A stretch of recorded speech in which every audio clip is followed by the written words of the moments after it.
The sun was a hammer, and the sky was the anvil. Between them lay the Arizona Territory, a vast expanse of baked earth that shimmered and danced in the late summer heat until a man could not trust his own eyes. The ground, cracked like the bottom of a dry riverbed, offered no purchase for life, only for the hardiest of scrub and the skeletal arms of saguaro cacti. They reached for a pale, merciless heaven that gave no rain and offered no relief, their forms twisted in a silent, century-long prayer. Silence was the true sovereign of this land, a profound and heavy thing that pressed in on the ears. It was broken only by the dry buzz of a cicada or the mournful whistle of wind winding through rock formations that stood like the bleached bones of ancient, forgotten giants. This was not a land that welcomed. It was a crucible, a place of trial that forged a soul into something as hard and resilient as the rock, or broke it completely, grinding it down to dust. Into this silence, the aftermath of violence had bled its own terrible stillness. Behind the blackened ruin of a wagon wheel, Alara Hayes huddled, making herself as small as she could.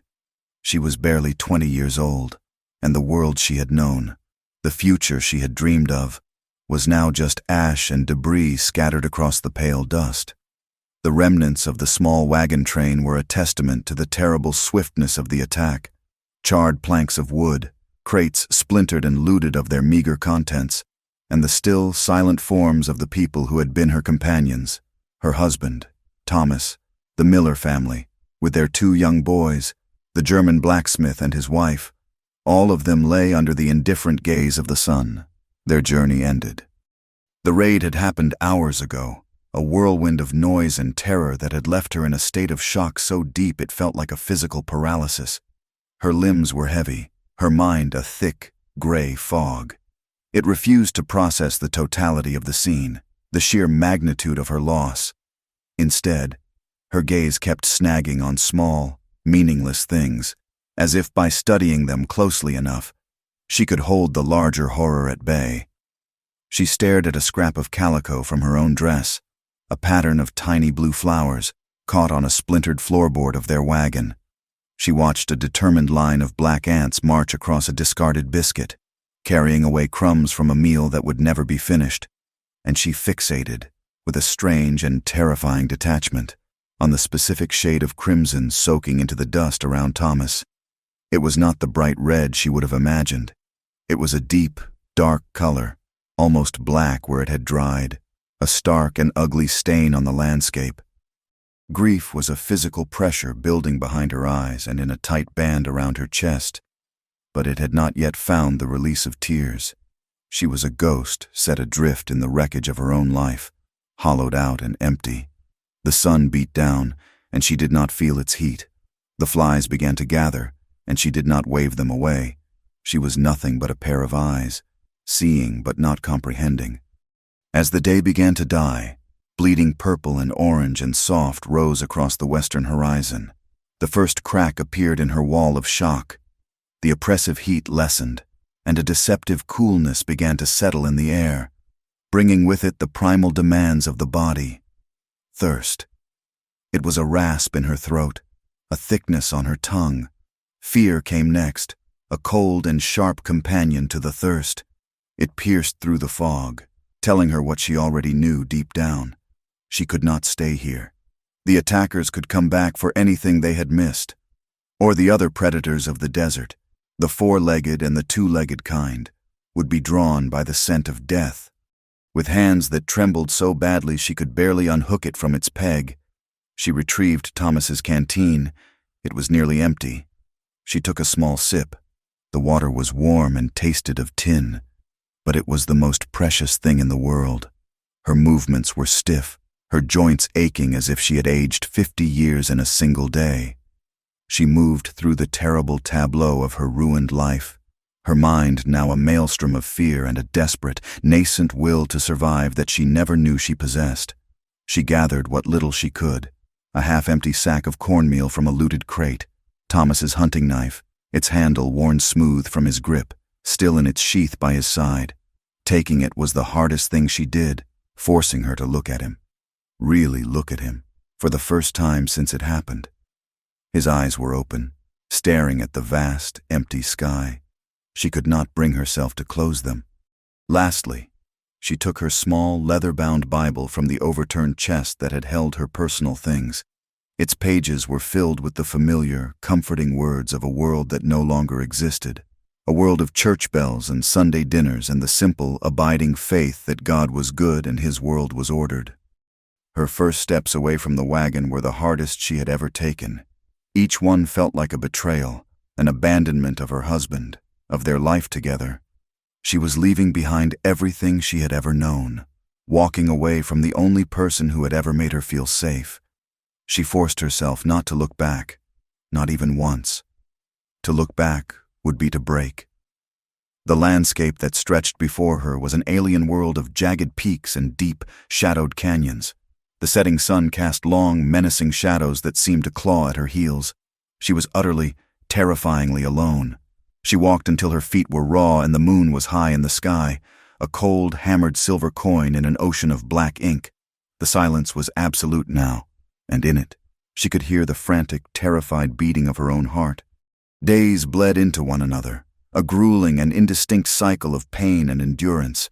The desert became her teacher, and its lessons were brutal. She learned the harsh calculus of survival, where every drop of water was a jewel beyond price, and every small patch of shade was a temporary salvation to be treasured. The sun was her constant tormentor, a relentless eye in the sky that baked her skin and stole the moisture from her body. The nights brought a different kind of trial, a cold that seeped into her bones and a chorus of unnerving sounds from unseen creatures that set her teeth on edge. The refined woman from Ohio, who knew how to embroider pillowcases and set a proper table for company, was stripped away, layer by painful layer. The sun burned her skin and chapped her lips. The rocks and thorns tore at her dress and scratched her hands. She grew thin, her face becoming a gaunt mask of dirt and desperation. What was left was a harder, leaner core she had never known was there, a primal thing concerned only with the next breath, the next footstep, the next sip of water. Her grief remained a constant companion, a hollow ache in her chest that she carried with every step. But it was fear that truly drove her now, fear of starvation, of dehydration, of the vast, crushing loneliness of the wilderness that threatened to swallow her whole. To keep the encroaching madness at bay, she began to talk to herself, her voice a dry whisper in the enormous silence. She would whisper Thomas's name, as if he were walking just beside her. She recited the psalms she knew from memory, the familiar cadence of the verses a thin shield against the terror. The Lord is my shepherd, I shall not want. He maketh me to lie down in green pastures. He leadeth me beside the still waters. But there were no green pastures here, only rock and sand, and the waters were not still but a bitter, hidden treasure she had to fight for. One afternoon, the fight finally went out of her. The heat was at its peak, the air so thick and heavy it felt like breathing wool. She had been walking for hours without water, her vision blurring at the edges, a dizzying sickness rising in her stomach. She found a shallow, rocky alcove that offered a sliver of shade and crawled into it. Her body was a dead weight, her muscles refusing to obey. She lay her head against the hot stone, the grit scraping her cheek. As her consciousness began to fade, drifting away on a dark, slow tide, her last coherent thought was that this was the end, a quiet, anonymous death in a land that did not know her name and did not care. She would become bones, just like the ancient giants whose ribs dotted the landscape. She awoke not to the glaring, white-hot sun, but to the cool, deep shadows of late evening. The air on her skin was almost pleasant. For a long moment, she lay still, her mind clouded and slow. Then, a scent reached her. Wood smoke. Her eyes snapped open. A few yards away, a small, nearly smokeless fire crackled, its flames casting a flickering, orange glow. A figure sat beside it, silent and still as the rock formations around them. Her heart seized in her chest, a painful, frantic hammering against her ribs. It was a man, an Apache. His features were stark and unreadable in the wavering light, all sharp angles and shadows. He was lean but powerful, his bare arms and chest corded with muscle, his skin the color of burnished copper. His long, black hair was held back from his face by a simple leather band. He wore buckskin leggings and a breechcloth, and a long rifle rested across his lap, its metal barrel glinting in the firelight. He was watching her. His stillness was the most unnerving thing about him. He did not move a muscle, but his dark eyes seemed to see straight through her, past her fear, to the frantic, panicked pulse beating in her throat. For Ilara, he was the embodiment of all the terrifying stories she had ever heard whispered back east. He was the savage from the cautionary tales, the faceless menace that haunted the dreams of every settler. Panic, cold and sharp as ice water, flooded her senses. She tried to scramble backward, to put distance between them, but her body was a useless, trembling sack of bones. She had no strength. He made no move to stop her, no move at all. He simply continued to watch, his expression a mask of utter indifference, as if he were observing a lizard on a rock. His name was Kale, and his world was one of weary vigilance. He had been tracking a mountain lion for 2 days when he stumbled upon the tracks. They were clumsy, uncertain tracks, made by someone shod in boots, someone not native to this land. The gait was uneven, wandering. He had followed, not out of malice, but out of a cautious, ingrained curiosity. It was his way to know everything that moved through his territory. When he had found her, collapsed in the rocky alcove, barely breathing, his first instinct had been to turn and walk away, leave her for the sun and the coyotes. White people, to him, were a pestilence. They were the source of all the pain that had hollowed out his life. He carried the ghosts of his wife and his young son with him every moment of every day. They had been killed 2 winters ago, in a raid on their winter camp by blue-coated soldiers. He remembered their faces, their laughter, with a clarity that was a constant torment. That memory was the source of a cold, unyielding rage that he banked deep inside him, like the embers of his fire. He saw in this woman not a person, but a symbol. She was one of them, the people who had destroyed his world. Yet, something had stayed his hand. Something had stopped him from leaving her to her fate. Perhaps it was the sheer patheticness of her state. She looked less like a threat and more like a broken bird with a damaged wing. There was no fight in her, no arrogance. She was just a piece of human wreckage, about to be reclaimed by the desert. Or perhaps, in a place within him he thought long dead, a flicker of the man he had been before the hatred consumed him had stirred. He did not know why, and he did not question it. He had simply lifted her into the shade, built his small fire, and given her water from his own water skin. It was a pragmatic act. She was no use to him dead. That is what he told himself. The first few hours of their encounter passed in a tense, suffocating silence. He had gone to check his snares and returned with a rabbit, which he skinned and roasted over the fire. When it was cooked, he tore off a piece and offered it to her. She flinched away, shaking her head, her eyes wide with fear. He did not press the issue. He simply placed the piece of meat on a flat rock near her and returned to his position by the fire, eating his own portion with slow, deliberate movements. The smell of the roasted meat filled the small space, rich and savory. Ilara's stomach, which had been a tight knot of fear, began to cramp with a hunger so sharp it was a physical pain.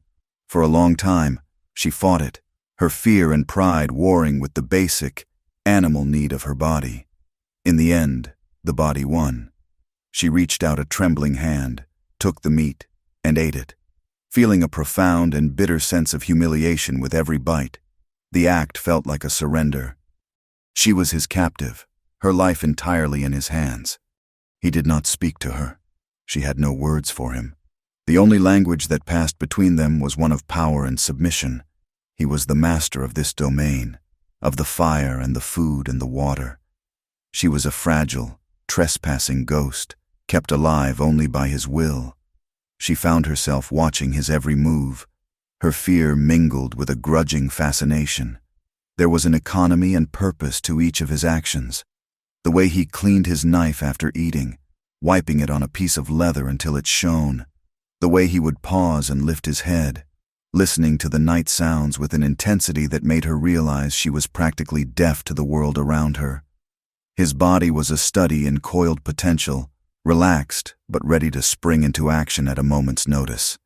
He was dangerous. She knew that down to her bones. But there was also a deep, quiet competence about him that was, in a strange way, less terrifying than the chaotic, uncaring wilderness she had faced alone. At least here, someone was in control.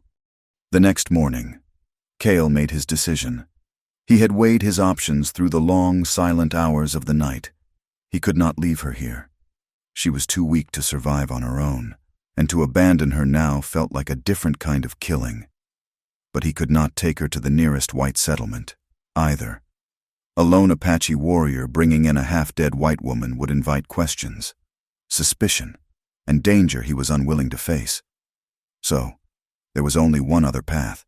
He would take her with him, back to his people's hidden stronghold in the Dragoon Mountains. She could be a valuable trading piece. She might have information. She could be a pawn in the endless war between his people and hers. His motives were unclear, even to himself. They were a murky mix of cold pragmatism and a flicker of something else, something deeper he refused to examine or to name. He stamped out the last of the fire and gathered his few belongings. Then he turned to her. He did not speak, but communicated his intent with a simple, sharp gesture of his head, a clear command for her to get up and follow. Ilara stared at him, her heart sinking. For a brief, foolish moment, she had harbored a sliver of hope that he might be a scout, that he would lead her back to civilization, that her ordeal was over. That hope now vanished, replaced by a cold dread. She hesitated, rooted to the spot by fear and uncertainty. His eyes, which had been impassive, narrowed. The mask of indifference fell away, and for a second, she saw the cold, hard man beneath. The unspoken threat was as clear as if he had shouted it: obey or be left, and to be left was to die. She understood. With a groan of effort, she pushed her aching body to its feet. Her legs felt weak and unsteady, as she stumbled forward and began to follow him into the vast, unforgiving landscape. A new and colder wave of despair washed over her. She was no longer just lost in the wilderness. She was a prisoner. Her fate was now tied to this silent, haunted man whose people were at war with hers, a man who looked at her and saw not a woman, but only the face of his enemy. The journey north was a brutal education. The vast, open desert with its shimmering horizons gave way to a labyrinth of stone and shadow. They moved through narrow canyons where the walls seemed to close in, their boots echoing in the oppressive silence. They climbed treacherous rocky slopes that tore at Ilara's hands and left her gasping for breath in the thinning air. Every step was a struggle, a fresh agony for muscles that had never known such labor. Her soft-soled town shoes, made for the dusty streets of a civilized world, were no match for the jagged reality of the territory. The leather was shredded within 2 days, the soles worn through, leaving her feet to the mercy of the sharp rock and burning sand. One evening, as she limped into the small camp he had made, Cale glanced down at her bloody, blistered feet. He said nothing. He simply took a piece of cured hide from his pack, and with his knife and a bone awl, he began to work. He cut and stitched in the flickering firelight, his movements economical and precise. He fashioned a crude pair of moccasins, soft and shapeless but whole. He tossed them to her without a word. The act was purely practical. An asset could not travel with ruined feet. Yet, as Ilara slipped them on, the feeling of the soft, supple leather against her raw skin was the first true comfort she had known in weeks.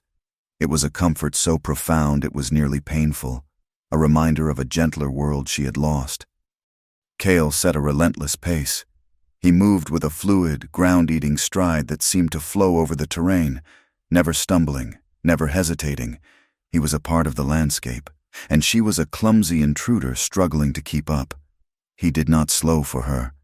In the beginning, she would fall behind, her lungs burning, a sharp stitch in her side, until his still, waiting form in the distance was a silent rebuke, urging her onward. She learned to read the subtle signs of his impatience, a slight tightening of his jaw, the almost imperceptible shift of his weight from one foot to the other. And so she pushed herself past the point of exhaustion, her body screaming in protest, forcing her legs to move, one after the other, until it became a numb, mechanical rhythm. He was teaching her, through this harsh necessity, the rhythms of survival. There was no kindness in his lessons, only an unspoken demand that she become competent enough not to die. He showed her how to find water, not in a flowing stream, but as a dark, damp patch at the base of a rock face, a place where she could dig with her hands and find a slow, life-giving seep of moisture she never would have noticed. He would stop and point with his chin at a drab, thorny plant, then dig up its root, cut off a piece, and eat it. He would then point to a different plant, one with deceptively pretty flowers, and shake his head with a low grunt. Edible, poison. The lessons were stark and simple. Keep up or be left behind, learn or perish. Communication remained a chasm of silence between them. His language was a collection of guttural sounds and fluid syllables, completely alien to her ears. It sounded like the stones rattling in a dry wash, like the wind whistling through a canyon. Her English, when she had tried to speak it in the first days, was just noise to him, and he had silenced her with a single, cold look. Their dialogue became one of gestures, of shared experience in the face of the wilderness. She learned that a raised hand, palm out, meant stop, and stop immediately. A sharp nod of his head meant this way. A low, soft whistle, almost like a bird call, meant danger, and she was to freeze and be silent. In this enforced silence, she began to observe him with a new intensity. Her initial terror had been blunted by exhaustion, and in its place grew a kind of grudging awareness. She watched him, not just as her captor, but as a man who was as much a part of this landscape as the red-tailed hawks that circled high overhead. She saw the way his eyes constantly scanned the horizon, missing nothing. She saw how he could look at a set of tracks in the dust and read a story she could not comprehend, the passing of a deer, the weight of the animal, how long ago it had passed. He moved through the unforgiving terrain with an innate grace that made her feel clumsy and fragile, a creature of soft edges in a world of sharp points. He carried his grief like a shield, a wall of stoicism she could not penetrate. His face was a mask, his eyes revealing nothing, but sometimes, in unguarded moments, the mask would slip. At night, sitting by the fire, he would stare into the flames, his gaze turned inward. In those moments, she would see a flicker of profound sorrow in the depths of his dark eyes, a shadow of pain so deep it seemed to have no bottom. It was a pain she recognized. It was the same raw, hollow wound that resided in her own heart. In these fleeting, silent instances, he was not the fearsome Apache warrior of legend, but a man haunted by loss, just as she was. This shared, unspoken grief became the first, fragile thread of connection between them, a single common note in their separate symphonies of sorrow. Several days into their journey, the sky turned against them. One moment it was a clear, piercing blue, the next it was the color of a bruised plum, the clouds rolling in from the north, heavy and menacing. The temperature plummeted, and the air grew still and electric. Then the storm broke. Rain came down not in drops but in solid, wind-driven sheets that stung the skin and blurred the world into a gray torrent. The dry washes, the arroyos that crisscrossed the land like deep scars, became raging rivers of churning, muddy water in a matter of minutes. They were caught in the open, at the bottom of a wide canyon. Kale let out a sharp cry, a word in his own tongue, and grabbed her arm. His grip was like iron. He did not pull her gently. He hauled her, scrambling and stumbling, up the steep side of the canyon wall. Rocks and scree slid away under her feet. Her nails broke against the stone. Just as a deafening roar filled the air, he shoved her onto a narrow, overhanging ledge, a flash flood. A wall of brown water filled with boulders and uprooted trees thundered through the very spot where they had been standing seconds before. They were pressed together under the narrow shelter, the storm raging around them with a primal fury. The thunder was a physical blow, a deafening crack that seemed to split the sky and reverberate in her bones. Lightning lit the scene in stark, terrifying flashes, illuminating the violent, churning water below. In this moment of shared, immediate peril, their roles of captor and captive were momentarily forgotten. They were simply two people, sheltering from the awesome and indifferent power of nature. Ilara was trembling uncontrollably. From the biting cold and from the terrifying proximity of death, he was a solid, warm presence beside her, his body shielding her from the worst of the wind and rain. He must have felt her shivers, the violent tremors that shook her frame. After a long moment's hesitation, he unfastened the worn wool blanket that was rolled and tied across his back and draped it over her shoulders. The gesture was small, simple, but it was the first act of unsolicited care he had shown her. It was not born of necessity, but of something else. The scent of him, of wood smoke, leather, and the clean, wild smell of the rain surrounded her, and for a reason she could not explain. It was not frightening. It was grounding. She pulled the rough wool tighter around her and huddled closer to the warmth of his body, listening to the storm rage. The emotional centerpiece of their journey, the moment when everything truly began to shift, revolved around his horse. It was a wiry, muscular Mustang, a creature of spirit and endurance, its coat the color of dusty clay. Cale moved with the animal as if they were one being, a partnership of silent understanding. To save time crossing a wide, flat basin that offered no cover and would take a day to walk, he decided she must ride. He swung himself up onto the horse's bare back with a fluid grace, then turned and reached a hand down to her. She hesitated. To be that close to him, to place herself so completely in his power, sent a fresh wave of fear through her, but the alternative was to walk across that exposed, sun-blasted plain alone. She took his hand. His grip was firm, his palm calloused. He pulled her up with an effortless strength that stole her breath, settling her in front of him. The proximity was deeply unnerving. She was pressed against him, her back against the hard wall of his chest. His arm came around her waist to hold her steady, his hand resting just below her ribs. She could feel the heat of his body, the steady, slow rhythm of his breathing. He gave a low command, a soft click of his tongue, and the horse sprang forward. It did not move into a gentle trot. It launched into a full, breathtaking gallop. The sudden acceleration pressed her back against him. The speed was terrifying. The world dissolved into a blur of brown earth and blue sky, the wind a physical force that tore at her hair and roared in her ears. Ilara had ridden before, on gentle, side-saddled mares back in Ohio, at a pace that was little more than a polite amble. This was something else entirely. This was raw, untamed power, a wild and elemental force that she was not in control of. She clung desperately to the horse's coarse mane, her heart hammering against her ribs so hard she thought it might break.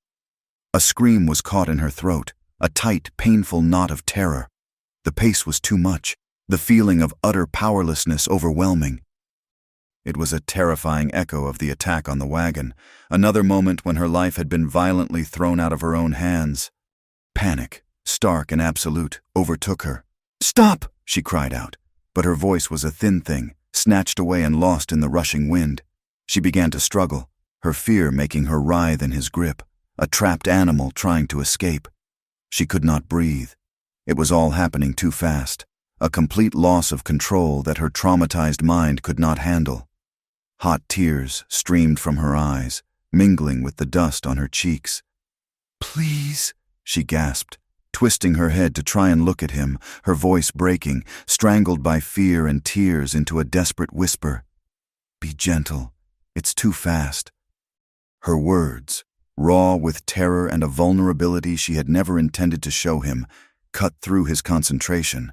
For the first time, he seemed to see not the white woman, the burden, the symbol of his enemies, but the sheer, unadulterated fear in her eyes. He saw her not as a thing to be transported, but as a person on the verge of breaking. The plea itself, a request for gentleness in a world that had offered neither of them any, struck a chord deep within him that he had thought long silenced. Something in his hardened, impassive expression softened. The Apache warrior paused. He pulled back gently on the horse's mane, his touch firm but light. The animal responded instantly, slowing from a frantic, heart-pounding gallop to a smooth, steady canter, and then to a slow, deliberate walk. The sudden quiet was as shocking as the speed had been.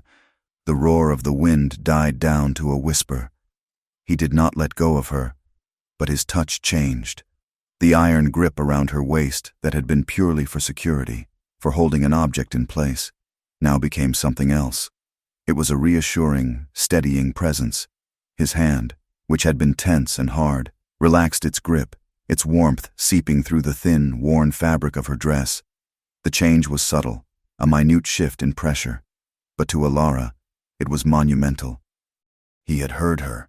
He had understood. He had responded not with anger or impatience, but with a quiet, startling tenderness. The fight drained out of her in a rush.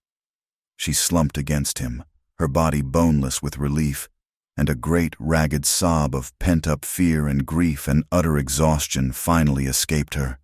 She cried, her shoulders shaking, her face buried in the horse's mane. He remained silent, simply holding her as the horse plodded forward at a walking pace, letting her cry until the storm inside her had passed. In that moment, as the sun beat down on the silent plain, the dynamic between them irrevocably shifted.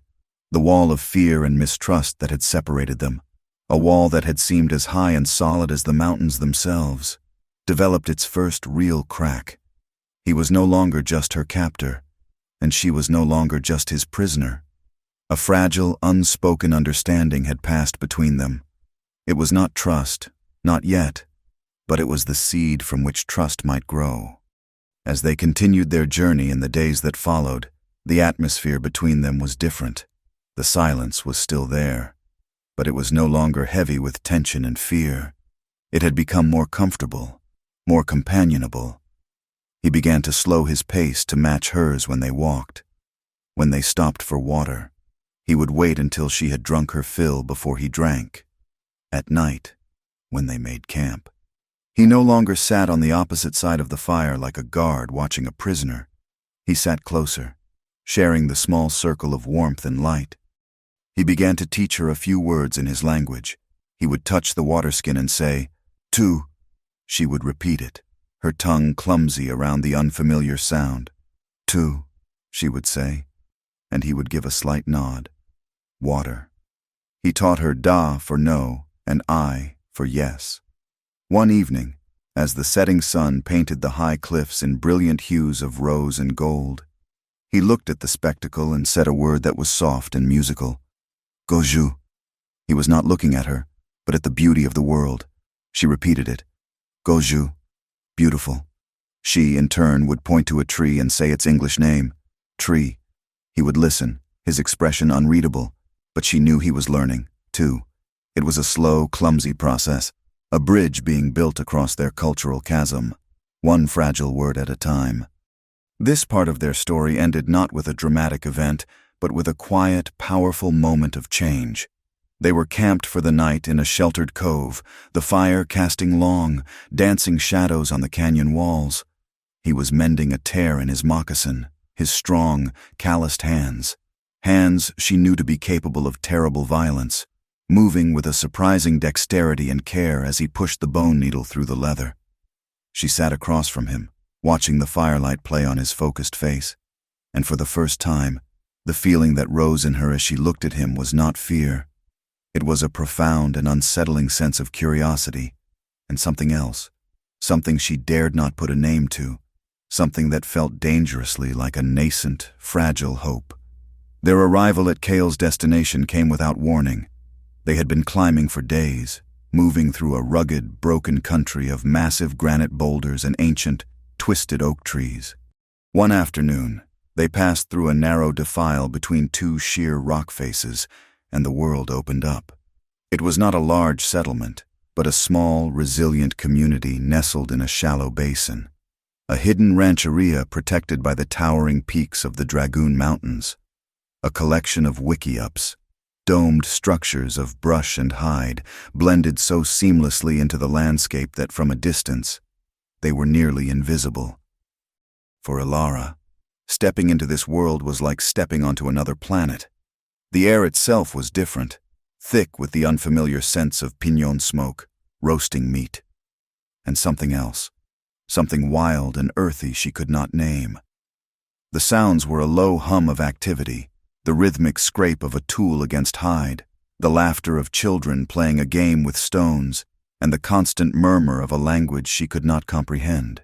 It was a world complete unto itself, hidden away from the one she knew, a sanctuary from the ever-encroaching patrols of the U.S. Army, and she was the serpent entering the garden. Her presence stopped everything. The women looked up from their work, their hands stilling. The children's laughter died in their throats. Every face in the village turned towards her, and in their dark eyes she saw a chilling mixture of shock, suspicion, and open, undisguised hostility. She was the enemy. She was the white woman, the walking, breathing symbol of the people who had taken their lands, broken their treaties, and killed their families. She could feel the weight of their collective stare like a physical blow, a pressure that made it hard to breathe. Instinctively, she moved a half-step closer to Kale, the man who had been her captor, now her only shield against a sea of animosity. Kale's standing within his community was complex. He was respected, even feared, for his skills as a warrior and a hunter.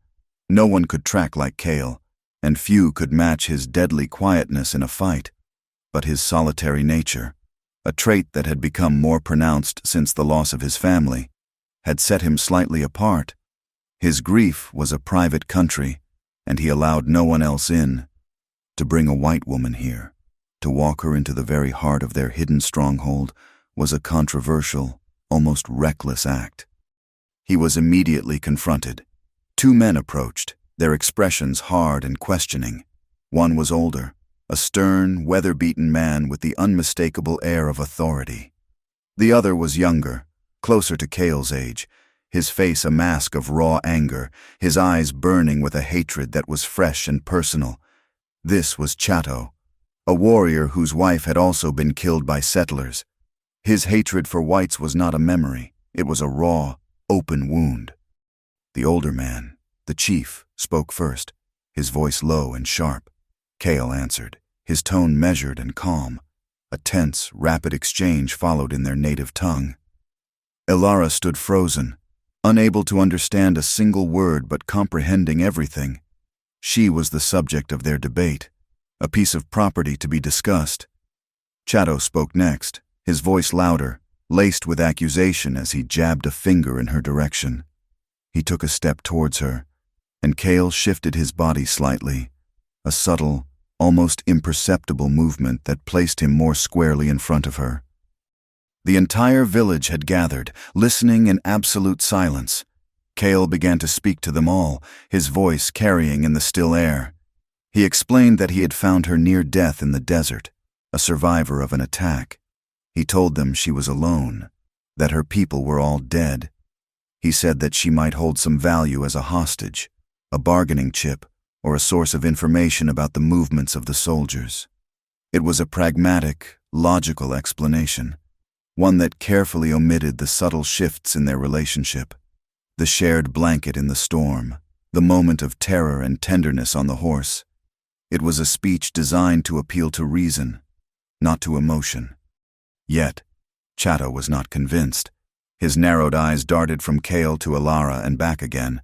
He saw the way Kale stood, the subtle but undeniable protectiveness in his posture. He saw the way her gaze was fixed on Kale, as if he were her only anchor in a storm. Suspicion hardened into a dangerous, resentful certainty in Chato's mind. He saw betrayal. Ilara felt the intensity of his glare, and a cold knot of fear tightened in her stomach.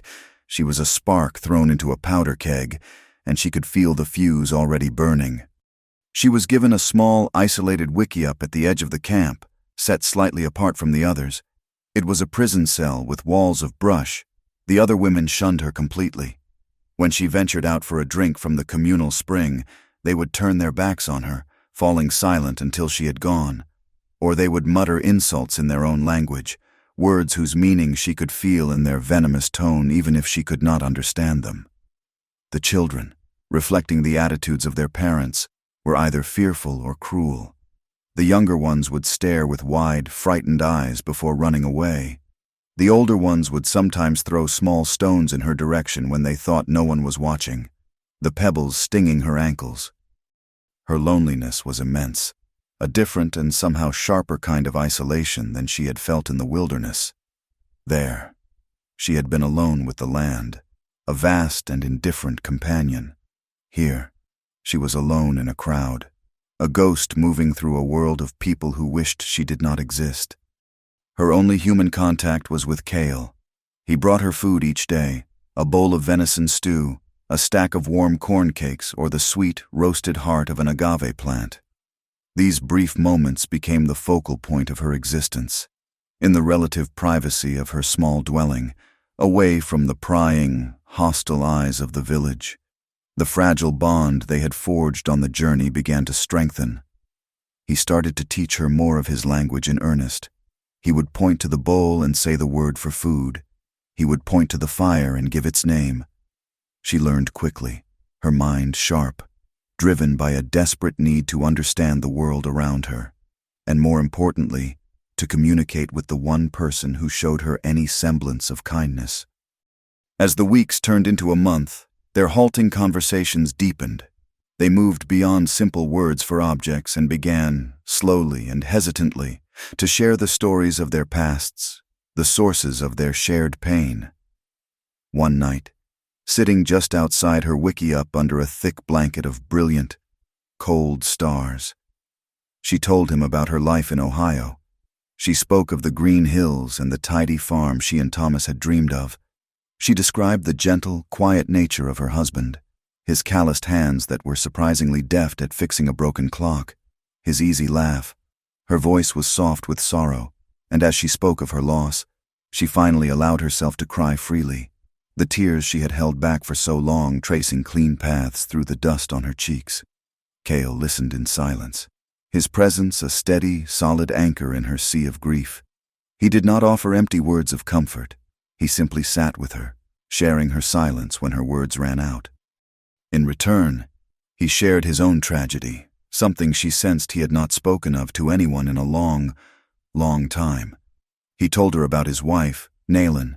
He described the way her laughter had sounded like water running over stones, and the way she had woven tiny blue and white beads into his hair. He spoke of his young son, little Hawk, who had just been learning to track rabbits, his small face a mask of fierce concentration.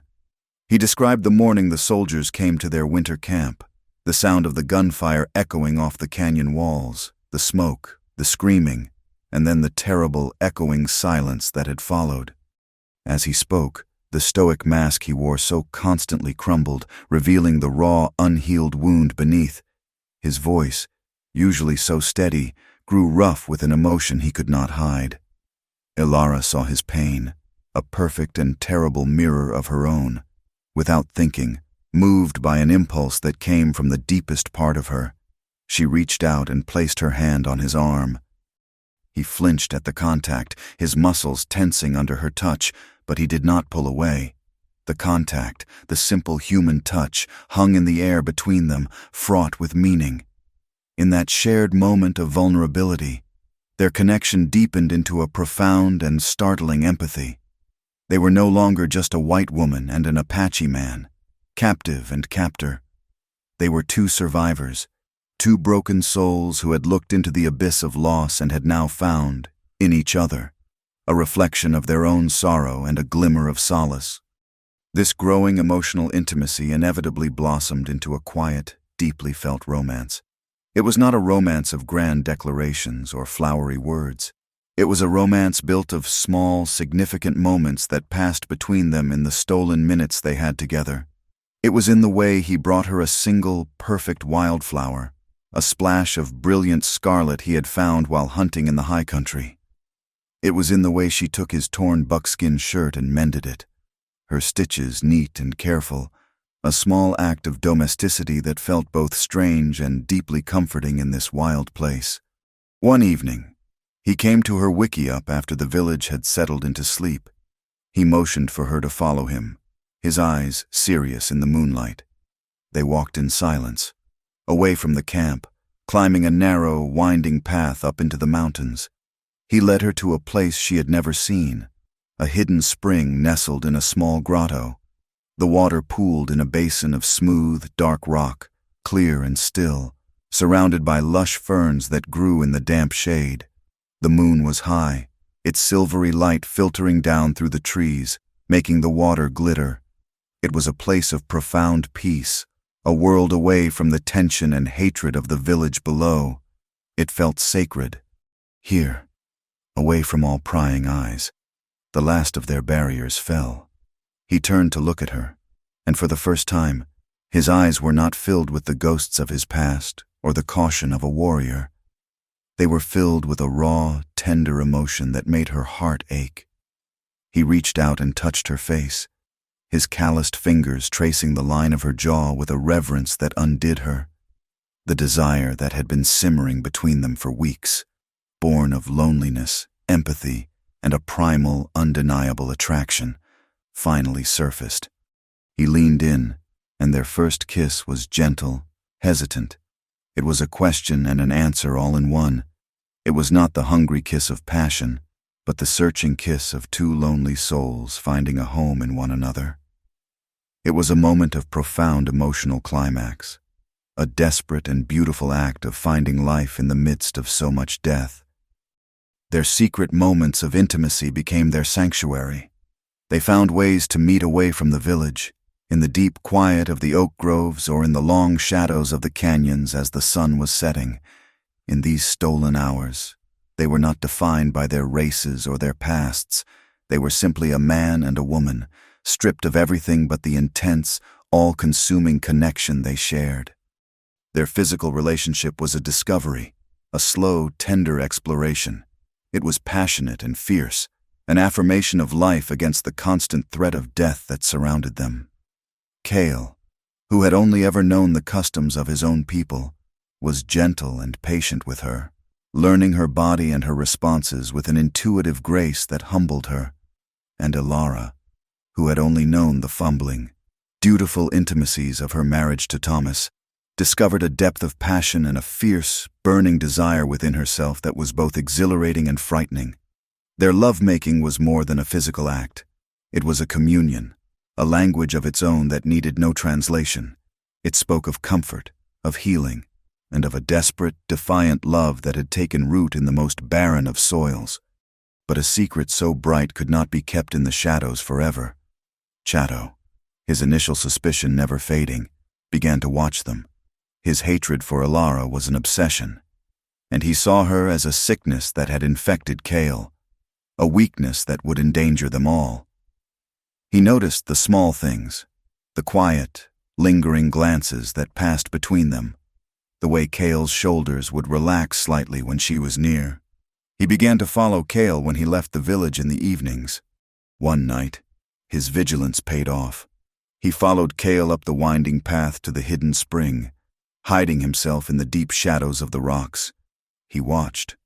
He saw them meet. He saw the way Cale's face, usually so hard and guarded, softened when he looked at her. He saw them talk, their voices low and intimate. He saw them kiss, a long, slow kiss filled with a tenderness that made his stomach turn. He watched as they came together, their passion a stark and undeniable truth in the quiet moonlight. Seeing them together, the tenderness and the passion between them confirmed his worst fears and ignited his hatred into a cold, venomous fury. To him, this was the ultimate betrayal. Cale had not just brought an enemy into their camp. He had given his heart to one. He had defiled a sacred place with her. Chato saw their love not as a fragile, beautiful thing, but as a contagion that must be purged, a weakness that would be the downfall of them all. He slipped away from the grotto as silently as he had come, his face a mask of cold rage. He retreated back to the village, his mind clear, his course of action set. He would not just expose them. He would destroy the fragile world they had built. He would prove to everyone, and especially to Kale, the true and bloody price of loving the enemy. The fragile peace of their secret world was shattered not by a loud explosion, but by the quiet poison of whispers. Chatto, his heart a cold, hard stone of hatred, did not confront Kale directly. A public challenge could be met and defeated. Instead, he chose a more insidious path. He began a campaign of insinuation, a slow and steady drip of venom into the ear of the village. He spoke to the other warriors, his voice low and reasonable, planting seeds of doubt about Kale's judgment. He sought out the grieving widows, women whose husbands and sons had been lost to the white men, and he preyed on their pain, his words twisting their sorrow into a fresh and potent anger directed at the woman in their midst. He twisted the truth of Kale's actions with a masterful cruelty. Kale's protection of Ilara was painted not as a complex and difficult choice, but as a simple act of treason. He suggested that Kale had been bewitched by the white woman, that her strange magic had made him forget the blood of his own people. He reminded them of Kale's solitary nature, portraying it now not as a sign of grief, but as a sign of his growing separation from the people. "His heart is no longer with us," Chatto would murmur, letting the words hang in the air. These seeds of dissent found fertile ground in the community's collective trauma. Fear and hatred were emotions that lay close to the surface, easily stirred. The shunning of Ilara intensified, transforming from passive avoidance into active contempt. The women who had once turned their backs now met her eyes with open glares. The food Kale brought to her wickiup was sometimes spat upon by a passing warrior before it reached her door.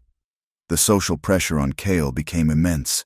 Men who had been his friends since boyhood grew distant, their conversations falling silent when he approached.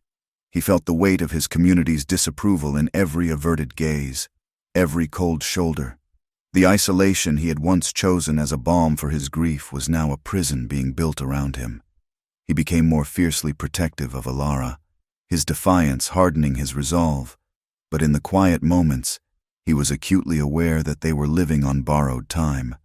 Their hidden love was a candle flame in a rising wind. Simultaneously, a new threat emerged from the outside world, a closing circle of iron. From the dusty, sun-baked town of Tucson, a posse had been scouring the territory for weeks. It was led by a man named Marshal Thorne, a ruthless and ambitious lawman whose reputation preceded him. Thorne was not just an officer of the court, he was a veteran of the Indian Wars, a man who carried a deep-seated and vicious belief in the extermination of the Apache. He saw them not as a people, but as vermin to be cleansed from the land. His hunt was personal. One of the men killed in the original raid on Ilara's wagon train, a young farmer named Silas, had been his cousin, fueled by a thirst for vengeance and the promise of the renown that would come from rescuing a white woman. Thorne had become obsessed. The story of the white woman captured by the Chiricahua had grown into a local legend, and he intended to be the hero of its final chapter. He was a patient and cunning hunter. He employed Apache scouts from a rival band, men who had been driven from these same mountains and who knew the terrain, the hidden waterholes, and the ways of Kale's people. Their presence made his search far more dangerous and effective than any regular army patrol. The vast landscape that had once been Ilara and Kale's sanctuary now felt like a closing trap. Chatto, through his own scouts, learned of the approaching posse. He did not see it as a threat. He saw it as an opportunity. His plan was not just to expose Kale, but to use Ilara as the bait to bring about his utter ruin. He began to orchestrate a situation, moving the pieces of his cruel game into place with cold precision. He chose a time when he knew most of the warriors, including Kale, would be participating in a ceremonial hunt to the north of the village, a necessary ritual to prepare for the coming winter. The morning of the hunt, just as Kale was preparing to leave, Chatto made his move. He sent a young boy, a child too innocent to understand the lie he was carrying, to Ilara's wickiup. The boy told her that Kale had been injured while checking his snares, a fall from a rocky ledge. He said Kale was in the southern canyon, his leg broken, and that he was asking for her. Ilara's heart seized with a terror so sharp it stole her breath. Without a second thought, without questioning the message or the messenger, she gathered a few strips of cloth for bandages and her small pouch of medicinal herbs and rushed out of the village, her mind consumed with a single, horrifying image of Kale lying broken and alone. Chatto watched her go, a flicker of grim satisfaction in his eyes. His treachery ran deeper still. The night before, he had slipped away from the camp and traveled to a high ridge overlooking the southern canyon. There, he had left a sign for the rival scouts he knew were with Thorn's posse, a carefully arranged pattern of stones, a signal that would be meaningless to anyone else, but would guide them to this specific location. His purpose was twofold, and he did not care which outcome came to pass. If the posse found Ilara and killed her, it would be a cleansing.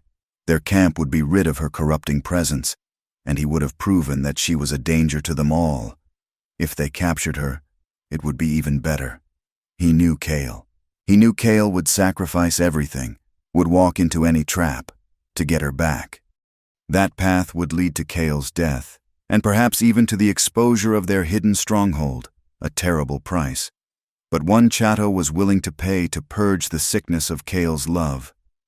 The central tragedy of their story unfolded under the harsh afternoon sun, as Chatto had intended. Marshal Thorn's posse, guided by the signal from their scouts, closed in on the isolated southern canyon. Ilara, frantic with worry, found no sign of Kale. The canyon was empty, silent. A cold dread began to seep into her heart as she realized something was terribly wrong. It was then that she heard the sound of horses, the jingle of harnesses, the rough voices of men speaking English. She was caught. Back at the village, a sudden intuition, a warrior's instinct, had gripped Kale. He had seen the look on the boy's face as he returned from Ilara's wickiup, a flicker of something that was not right. He abandoned the hunt, his heart pounding with a nameless dread, and raced towards the southern canyon. He was too late. He arrived on the ridge overlooking the canyon just in time to see her being dragged from the rocks by Thorn's men, her hands bound, her face pale with terror. A terrible, reckless strength, born of desperation and pure rage, flooded Kale's body. He let out a warrior's cry that echoed through the canyon and attacked the posse with the fury of a cornered wolf. He was one man against a dozen, but he had the land as his ally. Using his intimate knowledge of the terrain, he struck and faded, his rifle cracking from the rocks. A phantom who inflicted death and then vanished. One of Thorn's men fell, then another. The posse, thrown into chaos, fired wildly into the rocks. As Kale provided covering fire, trying to give Ilara a chance to break free, a movement caught his eye. A young warrior from his own village, his own cousin, a boy of 16 named Talon, had followed him against his direct orders. Talon had always idolized Kale, and he was one of the few who had shown Ilara small, secret kindnesses, leaving a piece of fruit or a pretty stone near her dwelling. Now, caught up in the battle, Talon rose from behind a boulder to take a shot. It was a fatal mistake. A bullet from Marshal Thorn's rifle caught him square in the chest. He fell without a sound. The sight of the boy falling was a devastating blow, a physical shock that staggered Kale. In the chaos of the firefight, Thorn's men recaptured Ilara. Kale saw it all from his perch in the rocks.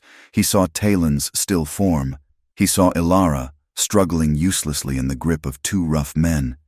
He knew, with a gut-wrenching certainty, that he could not save her, not alone. To continue the fight would be suicide, and it would not free her. He was forced to make the most agonizing choice of his life. With his heart a shard of ice in his chest, he melted back into the rocks, becoming a shadow once more. He had failed. He had lost Ilara, and his actions, his love, had led to the death of his own kin. The posse, having lost several men but successfully recaptured their prize, retreated, taking Ilara with them. Thorn was triumphant, believing the Apache warrior who had attacked them so ferociously was either dead or mortally wounded. The scene ended with Kale, hidden in the high rocks, watching them depart until they were nothing more than a cloud of dust on the horizon. A wave of guilt and self-loathing so profound it threatened to drown him washed over him. He made his way down to his cousin's body. He knelt, closed the boy's unseeing eyes, and let out a silent scream of anguish that had no sound but filled the universe. This was the price of his love, paid in the blood of his own family. The tragedy was absolute, leaving both him and Alara in their darkest, most hopeless state yet. For Alara, the experience was one of sheer mind-numbing terror. She was back in the hands of white men, but there was no relief, no sense of rescue. Thorn and his posse were rough, vulgar, and cruel. They looked at her not with sympathy, but with a mixture of curiosity and contempt. They saw her as tainted, sullied by her time with the Apache. They called her squaw, their voices dripping with scorn, and treated her not as a rescued woman, but as a piece of property, a trophy won in a bloody skirmish. Thorn questioned her relentlessly, his voice a hard, demanding drill. He wanted to know the location of the rancheria, the number of warriors, their plans. She refused to speak.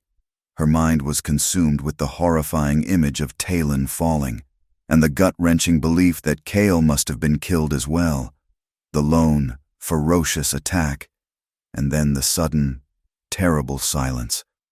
Her despair was a bottomless pit. She had found love, a reason to live again, only to have it violently ripped away, leaving her more alone than she had ever been before. She was a prisoner of the very people she had once belonged to, who now viewed her with nothing but contempt.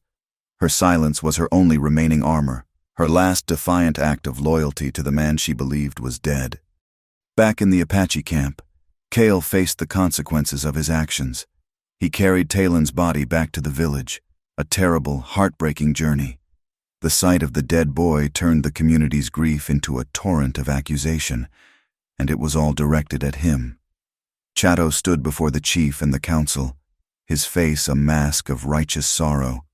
He told a twisted version of the events, painting Kale as a fool led astray by a treacherous white woman.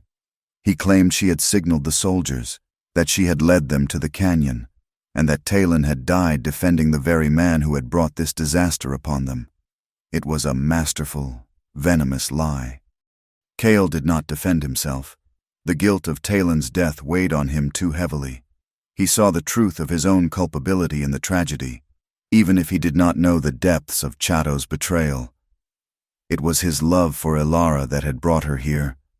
It was his love that had created the conflict. It was his love that had led his cousin to that canyon.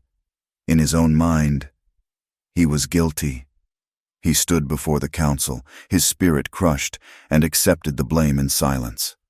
The council, led by the chief, delivered its judgment. He was not to be killed. His past service as a warrior saved him from that. But he was to be exiled. He was declared an outcast, stripped of his name and his place among the people. He was to become a ghost, a man with no tribe, no family, no home. He was to leave at once and never return. The emotional climax of this chapter of his life was his departure. He gathered his few possessions, his rifle, his knife, a water skin, a blanket. He went to his horse. The entire village watched him, their faces cold and unforgiving. As he mounted and rode out of the rancheria, the only home he had ever known, the faces of his people were turned away from him. He did not look back. He had lost his family in a raid by soldiers. He had now lost his community, his identity, and the woman he loved.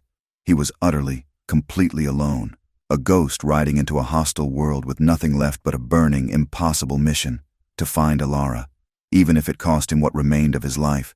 In the immediate, desolate aftermath, Kale was adrift.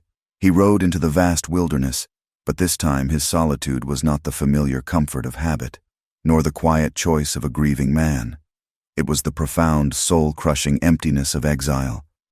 He was a man without a tribe, a ghost in his own land, his name and identity erased from the living memory of his people. He was nothing. The grief for his young cousin, Talon, was a black poison in his veins. The boy's face, frozen in a rictus of surprise and pain, was burned into his mind. Guilt was a physical weight that stooped his shoulders and made every breath an effort. Every rustle of the wind in the mesquite sounded like an accusation. Every shadow in the moonlight held the shape of the boy he had failed to protect. For days, he wandered without direction, a hollow man moving through a world that had lost all color and meaning. His body, honed by a lifetime of survival, operated on its own. He hunted, he found water, he made camp, but his actions were mechanical, devoid of spirit. He was a machine of sinew and bone, going through the motions of living while his soul languished. He retreated into a cold, silent rage, a rage directed as much at himself as at Marshal Thorne or the treacherous Chatto. He replayed the firefight in the canyon endlessly, a form of self-torture that offered no release. He saw Talon rise from behind the rock. He saw his own rifle shot go wide. He saw Ilara's terrified face as she was dragged away. If only he had been faster. If only he had not let her leave the village. If only he had never found her in the desert at all. The vibrant, emotionally awakened man that Ilara had come to love was buried under a thick, suffocating layer of trauma and self-hatred. In a way, he almost welcomed the numbness that settled over him. It was a gray blanket that muffled the searing, unbearable pain of his loss. Meanwhile, 100 miles to the south, Ilara was a different kind of prisoner. The dusty, sun-bleached town of Tucson was her cage. She was held in a small, stifling room in the back of the marshal's office. A single barred window, her only connection to the outside world. She had become a spectacle. Townspeople, their faces a mixture of morbid curiosity and righteous judgment, would peer at her through the bars as if she were a strange animal captured for their amusement. Marshal Thorne, basking in the glow of his supposed victory, paraded her as a symbol of his prowess, a testament to his strength as an Indian fighter. He would unlock her door and stand in the doorway, allowing local dignitaries a glimpse of the rescued woman, while he recounted a heroic, fabricated version of the battle. He treated her with a chilling, proprietary air, a disturbing mix of contempt for her perceived defilement and a possessive pride in his accomplishment. "Clean her up," he would order his deputy. "She stinks of savage." Her psychological state was fragile, brittle as spun glass. Believing Cale was dead, the fierce, defiant hope that had sustained her in the Apache camp was extinguished, leaving behind only a cold, empty ache. The world she had been returned to, the world of her own people, was more alien and hostile than the one she had left. The women of the town, led by the stern, unforgiving wife of the preacher, saw her not as a victim to be comforted, but as a fallen woman to be pitied and condemned. They saw her as a source of shame, a woman who had not only survived among savages but had, in their minds, clearly chosen them over her own kind. Why else would she refuse to speak of her ordeal? They brought her plates of food and clean dresses, acts of charity that dripped with condescension. They offered her prayers that were laced with judgment, their voices droning on about sin and redemption while their eyes raked over her with scorn. She was trapped in a prison made not just of adobe walls and iron bars, but of prejudice, her spirit eroding day by day under the constant scrutiny.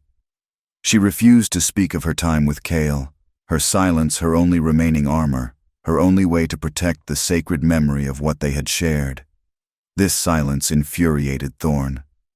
He wanted details to glorify his own narrative, names and locations to plan his future campaigns. Her refusal to cooperate was a defiant challenge to his authority, and he was not a man who tolerated defiance. The turning point for Cale came when he was on the verge of letting the desert reclaim him. He had not eaten in days, his horse having wandered off while he lay in a feverish stupor. He was found near collapse by an old Apache medicine man, an elder who lived as a hermit in the high, lonely mountains, having long ago removed himself from the politics and wars of the tribes. The old man, whose face was a roadmap of wrinkles and whose eyes held a deep, quiet wisdom, found Cale tormented by visions of his failures. He took him in without a word, half carrying him to his simple shelter, a cave hidden behind a waterfall. He tended to Cale's physical and spiritual wounds. He brewed potent herbal remedies that broke the fever and cleaned the infection from a festering cut on Cale's leg. But the deeper healing came through cryptic stories, shared silence, and a patient, unwavering presence. He did not offer easy absolution. He listened as Cale, his voice rough and broken, finally spoke of his guilt, of Talon, of Alara. "A man is not the sum of his mistakes," the elder told him one evening, his voice like the rustle of dry leaves. "He is the sum of what he does to mend them. Your cousin's spirit does not seek vengeance from you. It seeks peace. You cannot give him that peace while your own spirit is at war." The period of healing was slow and painful. The old man forced Cale to look beyond his all-consuming rage and grief, to find a purpose that was not rooted in self-destruction. He made him see that wallowing in despair honored no one, least of all the memory of the boy who had so admired him. Slowly, painstakingly, the love for Alara, which Cale had tried to bury under the weight of his guilt, resurfaced. It was no longer a source of searing pain, but the only guiding star he had left in a black and empty sky. He understood then that his fight was not over. He had to save her, not for revenge, not to assuage his guilt, but because she was his life, the other half of his soul, his resolve, which had been a reckless, grief-fueled rage, hardened into something else entirely, a cold, sharp, and focused determination that was infinitely more dangerous. In her own prison, Alara, too, found a flicker of hope in the darkness. Her salvation came not from a spiritual guide, but from a young doctor in Tucson, a quiet, compassionate man named Samuel who had come west to treat consumption. He was called by Thorne to tend to a fever that had taken hold of Alara in her weakened state, unlike the rest of the town. "Doctor." Samuel looked at her and saw not a tainted woman, but a traumatized one. He spoke to her gently, his voice devoid of judgment. He brought her clean water and broth. When she recovered from the fever, he began to visit her, bringing books from his small collection, treating her with a simple human respect that slowly began to chip away at the wall she had built around herself. One afternoon, while changing the bandage on a cut on her arm, he spoke of Marshal Thorne. "The Marshal is quite proud of himself," the doctor said, his tone carefully neutral. "He boasts in the saloon every night about the fight in the canyon. Says he and his men were set upon by a single Apache warrior, fierce as a cornered cat. Said they filled him so full of lead he must have dropped where he stood." He paused, dabbing the wound. "Strange thing is, for all his boasting, he admits they never found a body." The word struck Alara like a bolt of lightning. They never found a body. A tiny seed of uncertainty. The possibility that Cale might still be alive was planted in the barren soil of her despair. It was a fragile, almost unbelievable hope, but it was enough. It was everything. The spark of her former resilience, the resilience that had seen her through the desert, rekindled into a tiny, fierce flame. Her passive despair transformed into a watchful, calculated survival. She began to eat properly, forcing down the food to regain her strength. She started speaking again, but only to learn what she could. She played the part of the broken, compliant woman for Marshal Thorne, answering his questions with vague, misleading information, all the while gathering intelligence about his plans, about the layout of the town, about the number of deputies and their routines. Her entire being became focused on a single, desperate hope, a prayer whispered into the darkness. Cale was alive, and she had to be ready. Cale, his strength returned and his purpose clear, began his hunt. He was a phantom, observing Tucson from the surrounding hills. He used all the skills he possessed, all the patience and stealth his life had taught him. He learned the town's rhythms, its routines, the marshal's habits. He knew which deputy was a heavy drinker, which sentry fell asleep on his watch. He was no longer a warrior of his tribe, bound by their rules and traditions. He was a force of nature, an avenging spirit driven by a singular, unwavering purpose. Through a spyglass he had taken from a dead soldier long ago, he saw Alara through the barred window of her cell. The sight of her, pale and trapped, stoked the cold fire of his resolve into a blaze. He devised a plan. It would not be a frontal assault, which would be suicide. It would be a campaign of stealth, cunning, and psychological warfare. He began to pick at the town's fragile sense of security.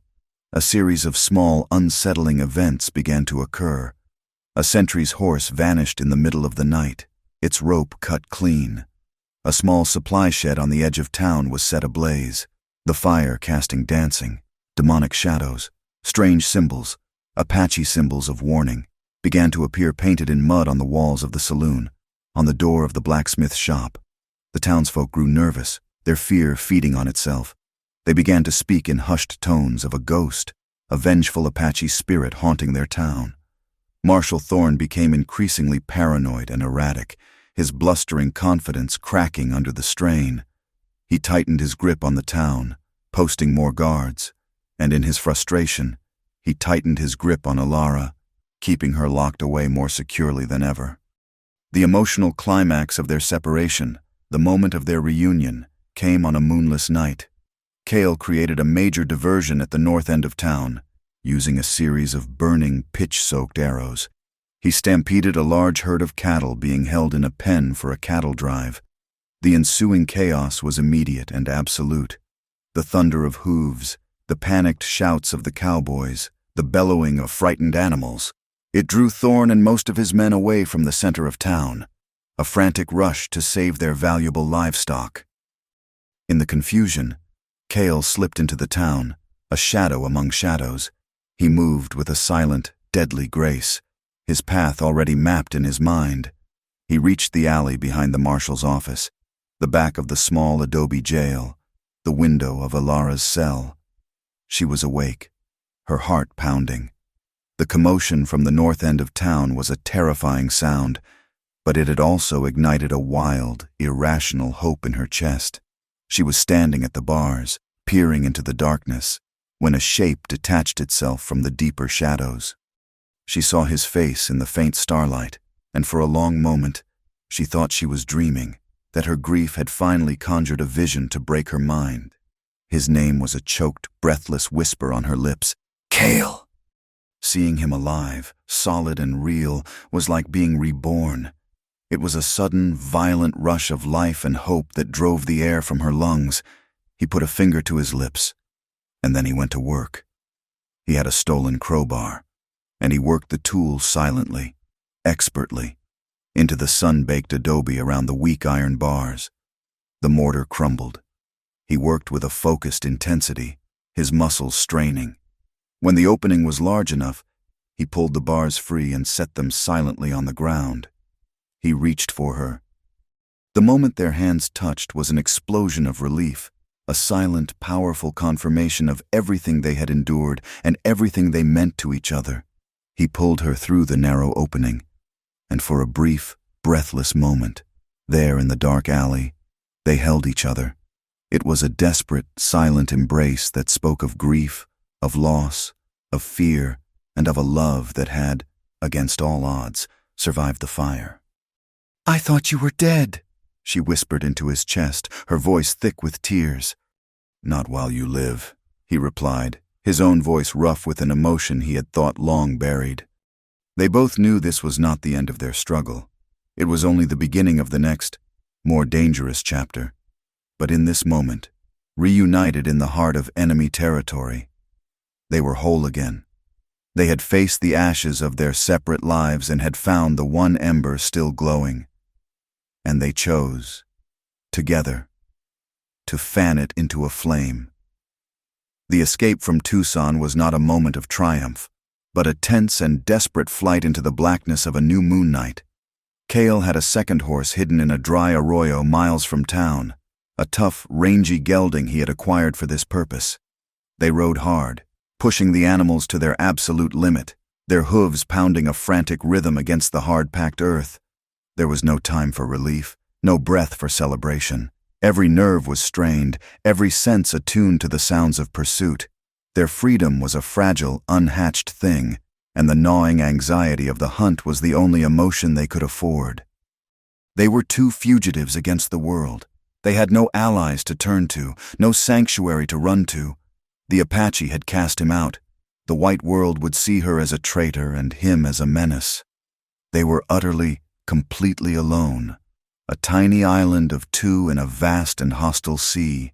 Their shared goal, born of a quiet, desperate conversation under the stars while Kale healed in the mountains, was no longer to find a place within either of their worlds. It was to find a place completely outside of them. As they rode, Kale spoke of a legend, a story passed down among the elders of his people. It was the story of a secluded, hidden valley, nestled high in the Sierra Madre Mountains to the south, in Mexico. A place of good water and plentiful game, cradled by impossibly high peaks, so remote and difficult to reach that it had remained untouched by the Spanish, the Mexicans, the white men, and even the internal wars of the tribes. It was a myth, a dream of a paradise on earth. But it was the only dream they had left. Their journey south, across the border, became a pilgrimage, a desperate, hopeful search for a place that may not even exist. Back in Tucson, Marshall Thorne was a man consumed by a black and blistering rage. The escape was a personal and professional humiliation of the highest order. The Apache ghost had not only terrorized his town, but had stolen his prize from under his very nose. His pursuit was no longer about justice for his dead cousin or the glory of a successful rescue. It had become a raw and blistering obsession, a matter of wounded pride. He became a man possessed. He gathered a smaller, more experienced group of trackers, hard men who would not be spooked by shadows. He once again employed the same rival Apache scouts who had helped him before, their knowledge of the fugitive's ways now more critical than ever. He was relentless, pushing his men and his horses mercilessly southward, driven by a cold, vindictive fury that burned hotter than the desert sun. The chase became an epic, grueling ordeal across the vast and brutal landscape of the borderlands. Kale and Alara were constantly on the move, their survival a testament to his skill and her newfound resilience. He was the teacher, and she was the willing student. He taught her how to mask their trail, to ride over rocks so as not to leave tracks, to use the wind to carry their scent away from their pursuers. He taught her how to live off the land, to find the hidden nourishment in the harsh terrain. She learned to read the signs of pursuit, the glint of a spyglass on a distant ridge, the unnatural flight of birds that signaled men on the move. She, in turn, became his anchor. When the ghosts of his past rose up to haunt him in the lonely hours of the night, her quiet presence was a source of strength that kept his despair at bay. Their love, forged in secret and tested by tragedy, was now the very engine of their survival. The quiet moments they stole around a tiny, hidden campfire were imbued with a poignant, bittersweet intimacy. They knew that each of these moments could be their last. This knowledge made every touch, every shared glance, every whispered word incredibly precious. They lived a lifetime in those stolen hours, their love a fierce and defiant flame against the encroaching darkness. They had a near-fatal encounter in a place the old maps called Skeleton Canyon, a treacherous maze of ravines and sun-blasted rock. Thorne's party, guided by the unerring skill of the scouts, finally cornered them. A desperate, running gunfight ensued. It was a brutal, chaotic battle among the rocks, the crack of rifles echoing off the canyon walls. Alara was no longer a passive victim, a prize to be fought over. She was a combatant. Kale had taught her to handle a rifle, and she now put those lessons to use. Her fear was a cold, hard knot in her stomach, but she channeled it into a protective focus. She provided covering fire, her shots careful and deliberate, forcing Thorne's men to keep their heads down, giving Kale the moments he needed to move. She was fighting not just for her own life, but for his, for the fragile, impossible future they barely dared to dream of. In the heat of the fight, Kale finally came face to face with the two rival scouts who had been helping Thorne. He confronted them in a narrow passage between two massive boulders. He faced them not with the hot rage of battle, but with a kind of sorrowful resolve. These were Apache men, men of the people, even if they were from a different band. To see them working for the white men, hunting their own kind, was a deep and bitter wound. The fight was not with rifles, but with knives, a swift and deadly dance of flashing steel. Kale was forced to kill one of them, a man whose face he dimly recognized from a trading gathering years ago. The act left another scar on his soul, a terrible reminder that this war had cost him everything, even his connection to his own people. They managed to escape the canyon, but not unscathed. Cale was badly wounded, a bullet having torn a hot, ragged furrow across his side. Ilara had to become the caregiver, the protector. They found shelter in a shallow cave, hidden behind a thicket of thorny mesquite. There, she tended to his wound. She used the knowledge of herbs she had learned from him, making a poultice to draw out the fever and fight the infection. She used the rudimentary medical skills she possessed from her life back east, cleaning the wound and binding it tightly with strips torn from her own petticoat. For several days, he was weak and delirious with fever, and she had to become the hunter. She set the small snares he had taught her to make, her heart in her throat every time she had to leave him alone to check them. She caught rabbits and quail, providing the broth that kept his strength up. This role reversal was a critical turning point in their relationship. He was completely vulnerable, his life entirely in her hands. She rose to the occasion with a strength she never knew she possessed, a fierce, protective instinct that was as powerful as any warrior's. As she cared for him, patiently nursing him back from the brink, their bond achieved its final, unbreakable form. It was a love of equals, tempered in the fires of shared suffering and mutual dependence. One evening, the fever broke. He looked at her, his eyes clear for the first time in days. He saw not the frightened, delicate woman he had found by the wrecked wagon, but a warrior in her own right, a partner as strong and resilient as he was. He reached for her hand, his grip weak but firm. He spoke a single phrase in his own language, his voice a rough whisper. "Shitsu," he said, "my heart." And she, who had come to understand so much of his language and all of the language of his soul, understood. Weakened and with their meager supplies dwindling, they made the final, arduous push south into the Sierra Madre.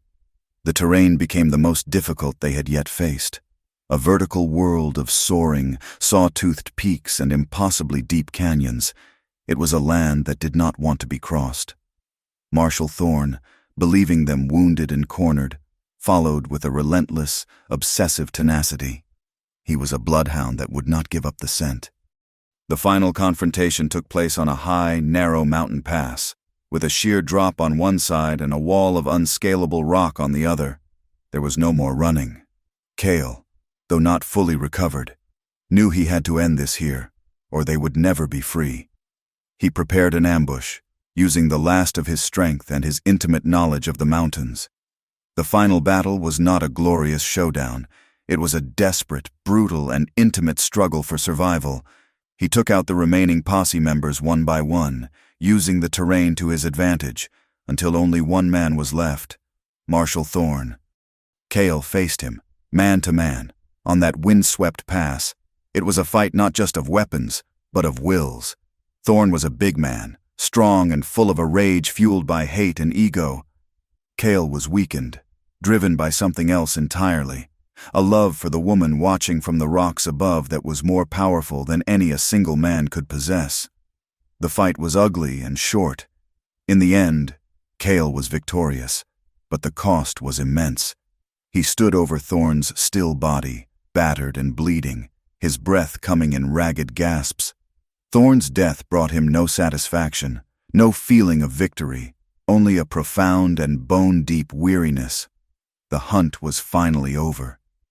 Exhausted, wounded, and running on nothing but sheer will, they pressed on. Days later, when they were at the very end of their strength, so tired they could barely put one foot in front of the other, they stumbled through a narrow crevice in a sheer rock wall that Cale had almost missed, and they found it. The hidden valley. It was more beautiful than the legends had ever described. It was a small, verdant basin, cradled by impossibly high snow-capped peaks that cut it off from the rest of the world. A clear, spring-fed stream wound its way through groves of cottonwood trees and lush meadows filled with wildflowers of a dozen different colors. Deer grazed peacefully by the stream, and the air was utterly silent, save for the buzz of bees and the whisper of the wind. It was a world of its own, untouched, a sanctuary. It was their hard-won paradise. The sheer, overwhelming relief was a physical force that brought them both to their knees. They held each other and wept. They wept for their losses, for Thomas and Nayland and Little Hawk and Talon. They wept for their survival.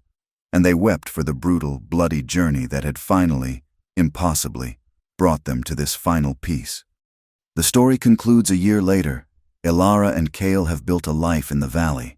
They have a small, sturdy cabin made of pine logs, built near the stream. They have a garden where corn and squash and beans grow in neat rows.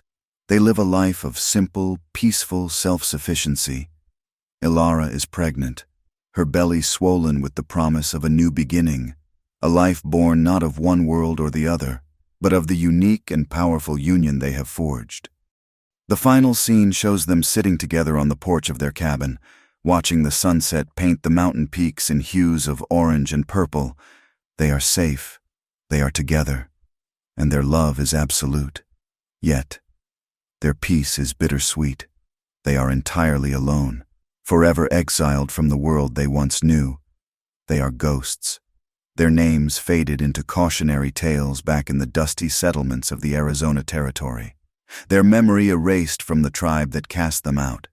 They have survived, and they have found a profound, all-encompassing love. But the price was the rest of the world. Their victory was not in changing the world's hatred, but in having the strength and the courage to create a world of their own. A tiny, defiant glimmer of hope and love in the midst of a vast, unforgiving wilderness. Thank you for listening to our story around the campfire. Please comment where you are listening from to connect with others. Subscribe to the Wild West Campfire channel and share your thoughts in English.